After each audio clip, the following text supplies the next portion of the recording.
मित्रों, पेगासस के सॉफ्टवेयर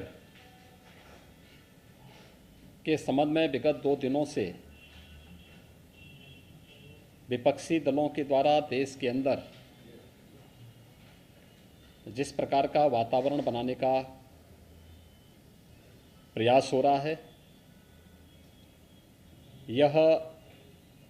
विपक्ष के कुत्सित मंशा को उजागर करता है। जाकी रही भावना जैसी, प्रभु मूरति देखी तिन तैसी। कांग्रेस सरकार अपने समय में जिस प्रकार की हरकतें करती रही हैं, आज विपक्ष में रहकर के भी अपने उन्हीं मंसूबों के अनुरूप आगे बढ़ रही है।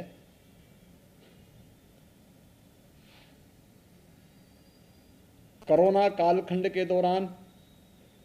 देश के अंदर जिस प्रकार का दूषित वातावरण पैदा करने का प्रयास विपक्ष ने किया और एक नकारात्मक राजनीति की, लोगों को संबल देने की बजाय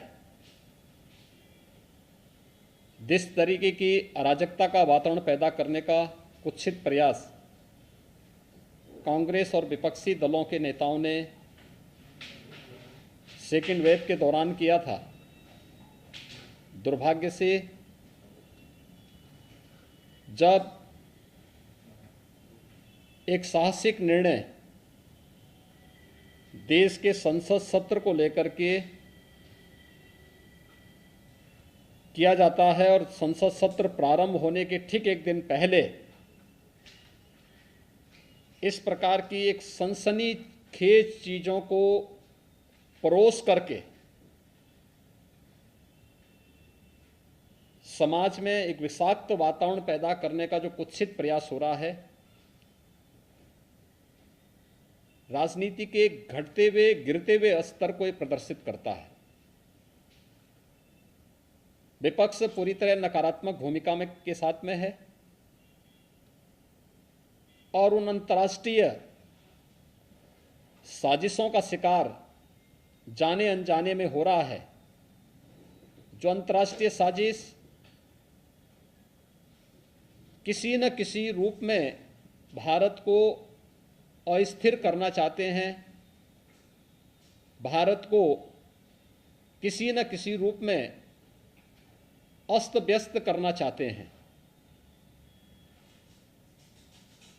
ये कोई पहली घटना नहीं है। याद करिए,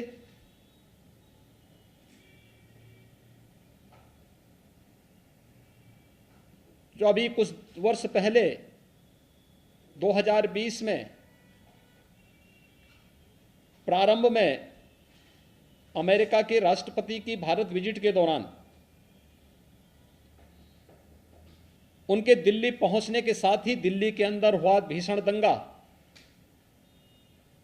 क्या एक साजिश का हिस्सा नहीं था? तमाम विपक्षी दलों के लोगों की संलिप्तता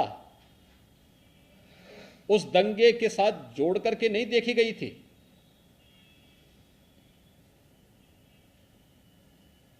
कोरोना कालखंड के दौरान देश के कोविड प्रबंधन को WHO और दुनिया के देश सराह रहे थे,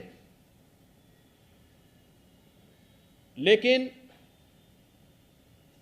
भारत के अंदर विपक्ष एक ऐसा माहौल बनाने का प्रयास कर रहा था जैसे कि सरकार इन सभी चीजों से अनभिज्ञ है और महामारी से लोग मर रहे हैं। अंतर्राष्ट्रीय स्तर पर भारत की छवि को खराब करने, भारत को अस्थिर करने के लिए जिन मंसूबों के साथ विपक्ष कार्य कर रहा है, यह अत्यंत दुर्भाग्यपूर्ण है। अनेक ऐसे अवसर आए हैं जब भी देश के अंदर कोई महत्वपूर्ण कार्यक्रम होता है, उससे पहले विपक्ष किसी न किसी साजिश का शिकार होकर के देश के खिलाफ या दुनिया के अंदर भारत के खिलाफ माहौल बनाने के लिए किसी न किसी षड्यंत्र का पार्ट बन जाता है। संसद का यह सत्र अत्यंत महत्वपूर्ण सत्र था और मुझे तो आश्चर्य होता है, ये परिपाटी रही है संसद सत्र में, क्योंकि लगभग 19-20 वर्षों तक संसद के अंदर कार्य करने के लिए का मुझे अवसर प्राप्त हुआ था। भारत के लोकतंत्र की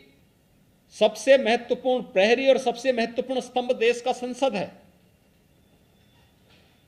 एक आम नागरिक की आवाज को उस मंच के माध्यम से हम देश के सामने रखते हैं और संसद की परिपाटी रही है कि मंत्रिमंडल के गठन पुनर्गठन के साथ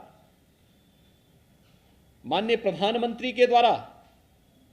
नए मंत्रियों का परिचय संसद से कराया जाता है, संसद सदस्यों से कराया जाता है। आपने देखा होगा मंत्रिमंडल के परिचय के कार्यक्रम में ग्रामीण पृष्ठभूमि से जुड़े हुए अनुसूचित जाति, जनजाति, पिछड़ी जाति और उन तबकों से जुड़े हुए मंत्री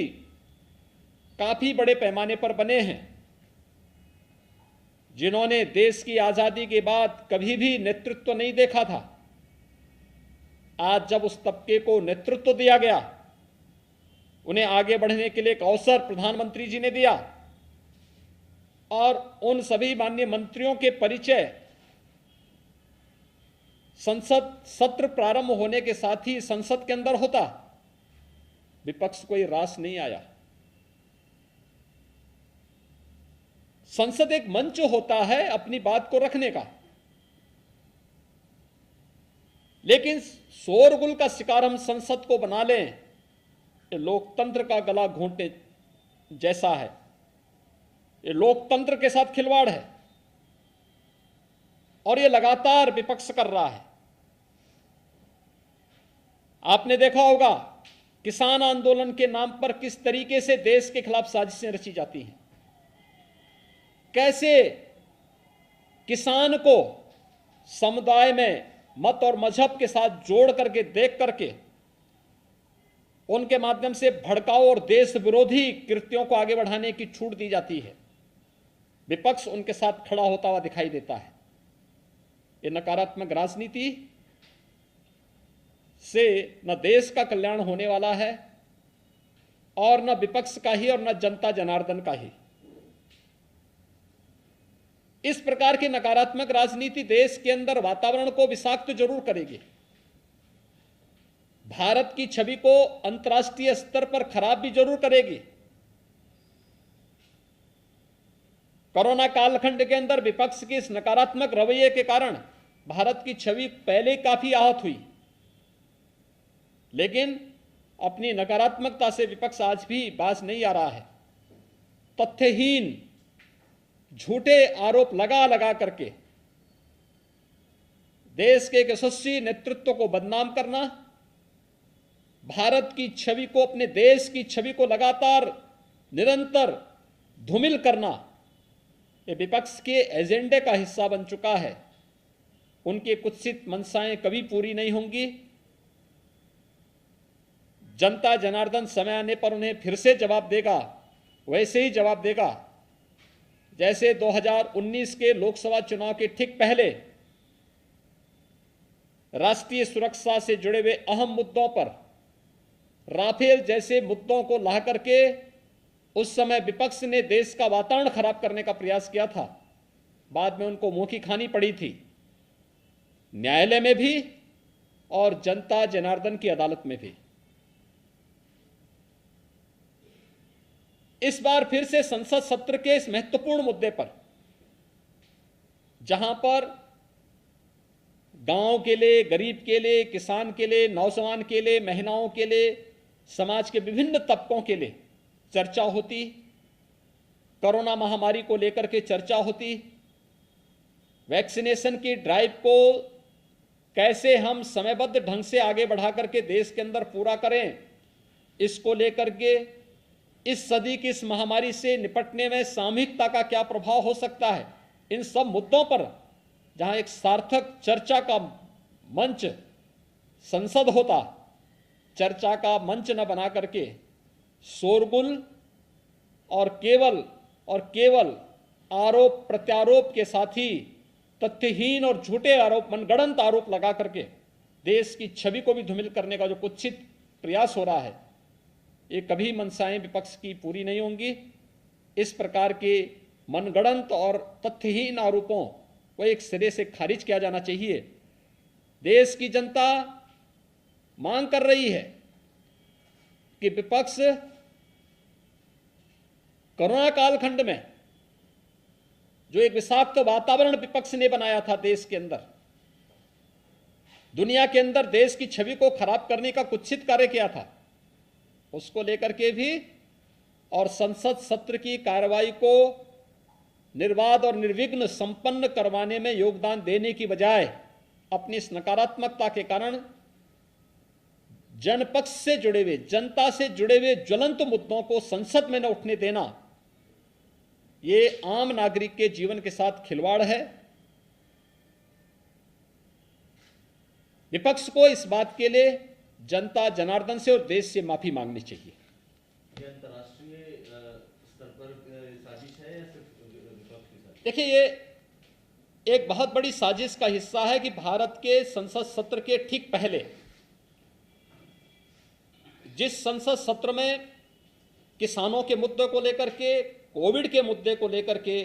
और देश से जुड़ी हुई अन्य महत्वपूर्ण मुद्दों को लेकर के सार्थक चर्चा होती, तमाम ऐसे बिल्स थे जिन पर आगे चर्चा बढ़ा करके देश के हितों के लिए, 130 करोड़ लोगों के हितों के लिए कार्य होता, उस पर कार्य संसद में होने देने की बजाय विपक्ष जिस नकारात्मक भूमिका के साथ आया है, ये अत्यंत दुखद है, दुर्भाग्यपूर्ण है।